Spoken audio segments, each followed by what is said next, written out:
Hey, stop scrolling, because part 1 went viral for a reason, and honestly, part 2 might even be better. If you missed part 1 of this Dollar Tree DIY series, it is blowing up right now. And today, I'm back with 3 brand new Dollar Tree DIYs that are already giving viral energy all over again. We were talking high-end looks, totally functional pieces, and every single one made from simple Dollar Tree finds for next to nothing.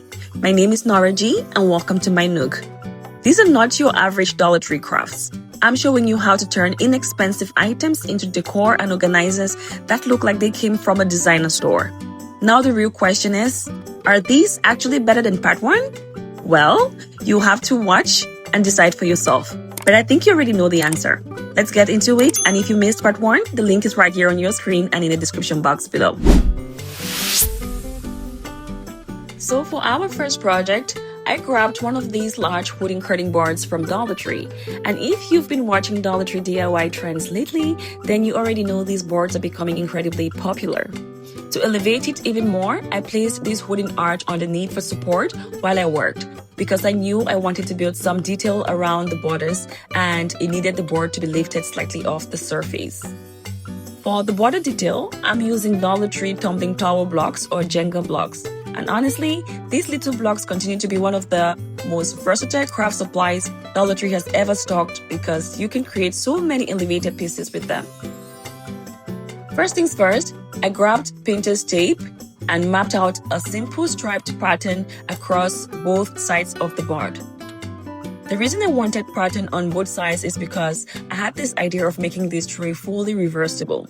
You can absolutely customize the pattern here however you want. Straight lines always look elegant, but you can also create diagonal sections just like I did for one side, abstract lines, or even use a decorative placemat as a stencil for extra detail, which is exactly what I did in part 1 of this series.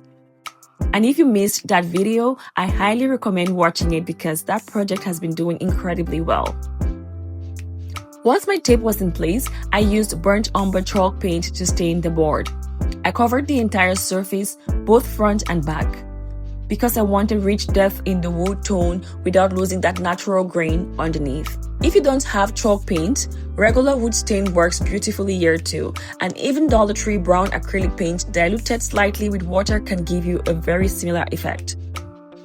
After everything dried, I sealed it with wax to protect the finish and give it that soft, expensive-looking sheen. If you're using Mod Podge instead, just make sure to remove your painter's tape before sealing. Once fully dry, I peeled off the tape and immediately loved how clean the contrast looked. This is one of those simple techniques that instantly makes a basic board look custom-made. Next came the part that really transforms this piece. Dollar Tree tumbling blocks now come in 2 tones, darker wood and unfinished wood, which I really love. And so I decided to separate them because alternating between shades would add much more visual interest. Using Gorilla Glue, I started attaching each block along the longer sides of the cutting board, alternating dark and light one by one. And very important here, do not use hot glue for this project, guys. I repeat, do not use hot glue, okay? Because this piece is functional and meant to last, you need a stronger adhesive like wood glue or Gorilla Glue so those blocks stay secure over time. I used 1 extra block in between each piece as a spacer while gluing, just to keep the distance consistent all the way across. That little trick makes such a difference because even spacing is what gives it that polished high-end finish. Once one long side was complete, I gave it a little time to hold before moving to the opposite side and repeating the exact same pattern. For the shorter ends, I didn't go all the way across. I only added blocks halfway on each side because I wanted the tray to still feel airy and modern instead of overcrowded. That little decision gives the tray a much more designer look, honestly, in my opinion. After everything was glued down, I left it overnight to cure fully. And by the next day, the piece looked absolutely stunning. What I love most is that this is not just decor, it is fully functional. And because both sides are finished, you can flip it depending on the mood or season. One side can feel minimal and clean, while the other side gives more pattern and character. That is up to you. You can style this as a serving tray on a coffee table, use it on a kitchen island like I did here, place candles and greenery on it for a centerpiece, use it in an entryway for keys and everyday essentials, or even style it in an open shelving. The possibilities are endless. For this setup, I started mine with a large textured vase, tall greenery stems, and a candle because I wanted that soft luxury look that works beautifully in kitchens, living room, and even dining spaces. This is honestly one of those DIYs that looks far more expensive than what it actually costs to make. And that is why I love projects like this. They allow you to create high-end home decor using very affordable materials without sacrificing style. Tell me in the comments because I always love seeing how differently everyone imagines these projects. Now for this next Dollar Tree DIY, I grabbed these stackable wine bottle holders from Dollar Tree, and what immediately stood out to me is how versatile they are because they already come designed to interlock, which makes them perfect for building upward or outward depending on the look you want. I picked up 8 of them because that was all my Dollar Tree had available. I cleared everything. But ideally, I originally wanted something somewhere between 16 to 20 because this design can become even more impressive when extended longer, as you would see. That's one thing I always tell people with Dollar Tree projects. Sometimes availability decides the final size, but creativity still makes it work beautifully. Along with that, I also grabbed 3 more of those large wooden curtain boards from Dollar Tree. First, I removed all the labels from the plastic wine holders and wiped everything down so the glue would hold properly. Then using Gorilla Glue, I started attaching the wine bottle holders together, applying glue only where each section actually meets so the structure stays clean and strong without excess glue showing. I created 2 separate rows of 4 holders each, and right away you begin to see the shape taking form. Once both rows were assembled, I set them aside to cure properly because with functional DIYs like this, patience matters if you want long-lasting results. While that dried, I moved to the wooden curtain boards. Just like in the first project, I stained all 3 boards using burnt umber. I really love this shade because it gives warmth and richness while still letting the wood grain show through naturally. And that instantly makes inexpensive materials look far more elevated.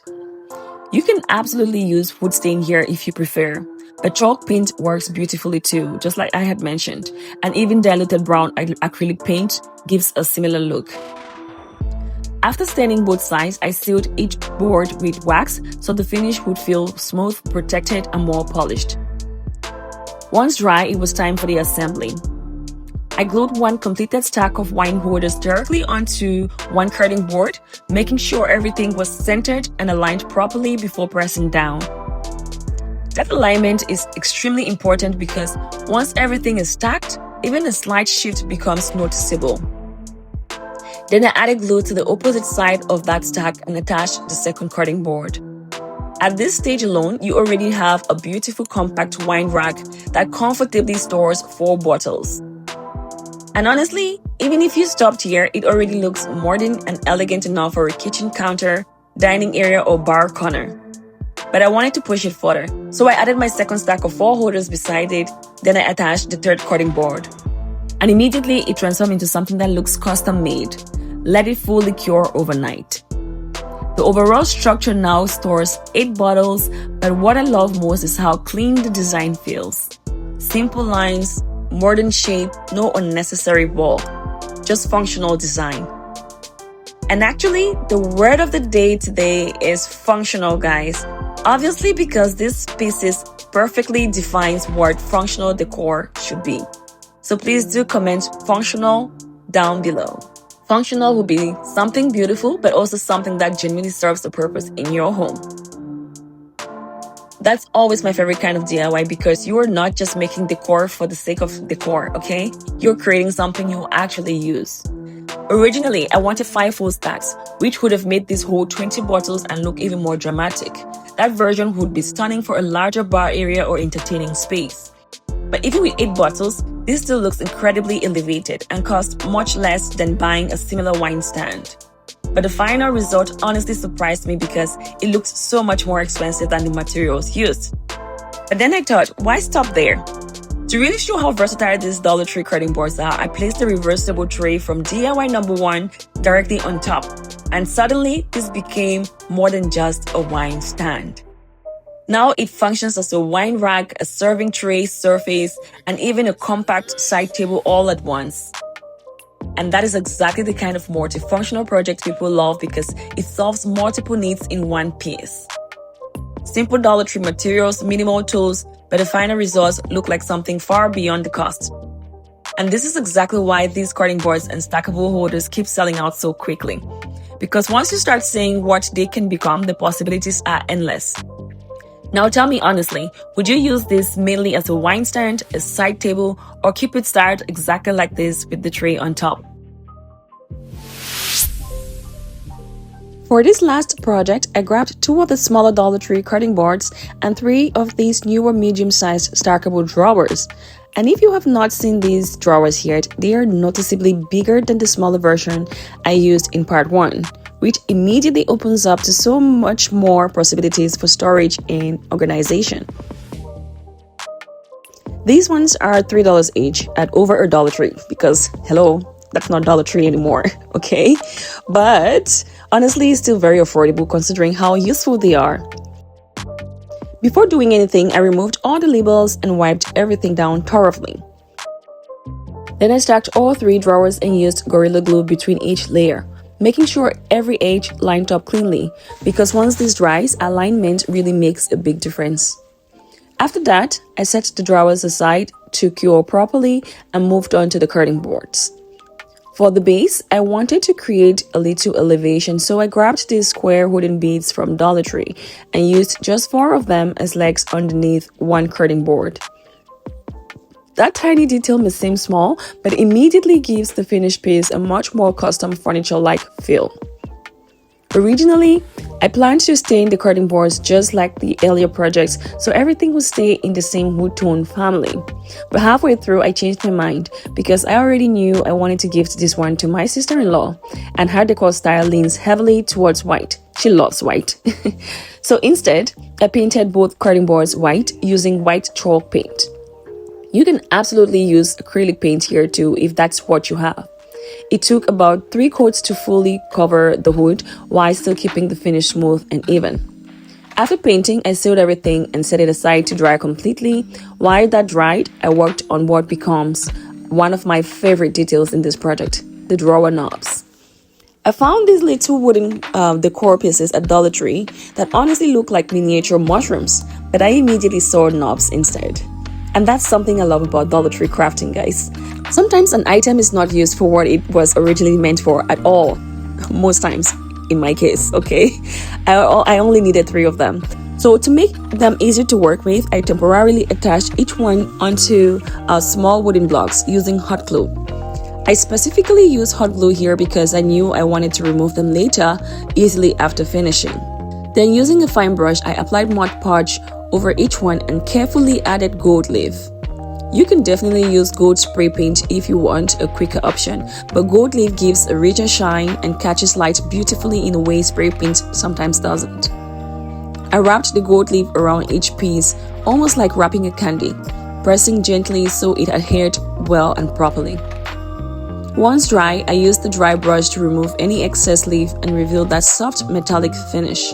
Then I simply snapped each piece off the temporary wooden block. And that's it. Honestly, once finished, they looked like expensive custom hardware. Next, I used Gorilla Glue to attach each gold knob directly onto the drawer fronts. This step is completely optional, guys, because the drawers already have an opening where you can pull them out, but I really feel details like this are what makes a simple project look elevated. At this point, the base had dried beautifully, so I glued the stacked drawer unit onto the painted curtain board base, the one with legs. That will be our base. Again, taking time here to center everything properly before letting it sit. Once secure, I added the top curtain board piece. And suddenly, the entire project looked like something far more expensive than the materials used. Once fully cured, I slid the drawers back in and that's it. For one styling option, I used it as a coffee station organizer. The larger drawer size fits coffee pots, tea sachets, sweeteners, instant drinks, electrolyte sachets, and small coffee essentials beautifully.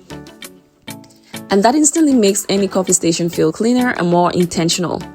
You can also style it in the bathroom with makeup brushes, cotton pads, cotton swabs, skincare, small beauty products, and everyday essentials.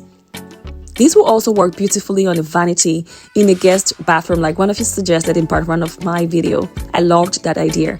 And also inside a closet, in an office, or even in a classroom for my fellow DIY teachers, okay? You're not just creating decor. You're solving storage in a way that still looks beautiful. And that is all 3 Dollar Tree DIYs. High-end, functional, and honestly, I think these might just beat part 1. But that is for you to decide in the comments. Let me know which one was your favorite. And please don't forget to give this video a thumbs up and also hit that subscribe button so you do not miss my next one. On to my next video. Bye for now. But first, don't forget to check out part 1 if you haven't done so yet. You have a great day.